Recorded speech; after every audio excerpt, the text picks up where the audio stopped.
একজন পুরুষ যদি পরকিয়া করে তার শাস্তি কি? পুরুষ যদি পরকিয়া করে কিংবা নারী পরকিয়া করে শাস্তি একই।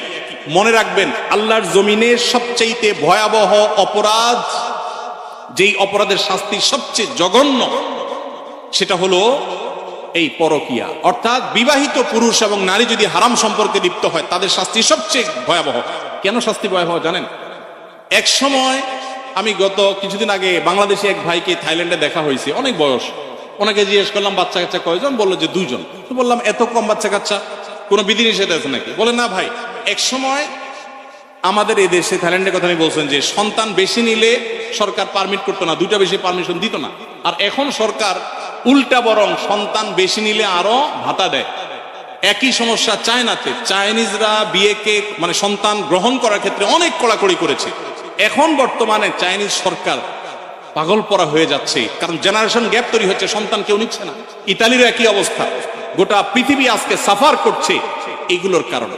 কিগুলোর কারণে? এই বিবাহ বহির্ভূত সম্পর্ক যত বেশি কোন সমাজে চালু হবে, সে সমাজে মানুষের জন্মের হার কমে যাবে। মানুষ বিয়ে করবে না, ওই অবৈধভাবে তার চাহিদা পূরণ করবে এবং সন্তান জন্মের হার কমে যাবে, ওই ভয়াবহতার দিকে চলে যাবে। এই জন্য এটাকে হারাম করা হয়েছে এবং মৃত্যুদণ্ড এটা শাস্তি। কোন স্বামী কোন স্ত্রী যদি পরকীয়া লিপ্ত হয়, আল্লাহর জমিনে সে সবচেয়ে বড় অপরাধী। শিরকের পর যে বড় অপরাধগুলো, তার মধ্যে থেকে একটা। অতএব এখান থেকে বেরিয়ে আসতে হবে আল্লাহর ভয়ে এবং তাদেরকে নসিহা করতে হবে। নবী সাল্লাল্লাহু আলাইহি সাল্লাম পরকীয়ায় যারা আসক্ত, বা অন্যের মানে একজন পুরুষ হয়ে নারীর প্রতি, নারী হয়ে অন্য পুরুষের প্রতি যারা আসক্ত, তাদেরকে বলেছেন তোমার স্বামীর কাছে, তোমার স্ত্রীর কাছে যা আছে, অন্য নারী বা অন্য পুরুষের কাছে একই জিনিস আছে, ভিন্ন কিছু নয়। অতএব শয়তান তোমাকে বুঝায় না, সুখ পাবা, শান্তি পাবা। অতএব এগুলো থেকে আমাদের বেরিয়ে আসতে হবে। এরপরে প্রশ্ন হলো, ফুফাতো বোন খালাতো বোনকে বিয়ে করা জায়েজ আছে কিনা? ফুফাতো বোন, খালাতো বোন, চাচাতো বোন, মামাতো বোন, এদের সবাইকে বিয়ে করা জায়েজ। আর যাদেরকে বিয়ে করা জায়েজ, এরকম বোন যারা আছে, বিয়ে করা জায়েজের আওতায় পড়ে, এদের সাথে পর্দা করা ফরজ। অর্থাৎ তাদের সাথে আপনি পর্দা ছাড়া কথা বলবেন না, এবং কোন প্রয়োজন হলে কথা বলবেন পর্দার আড়াল থেকে, এবং তাদেরকে বিয়ে করাটা কি আছে? জায়েজ আছে। আমি এবং আমার ভাই মাঝে মধ্যে শুধু ফুচকা, ছোলা বুট বা চটপটি খেয়ে থাকি।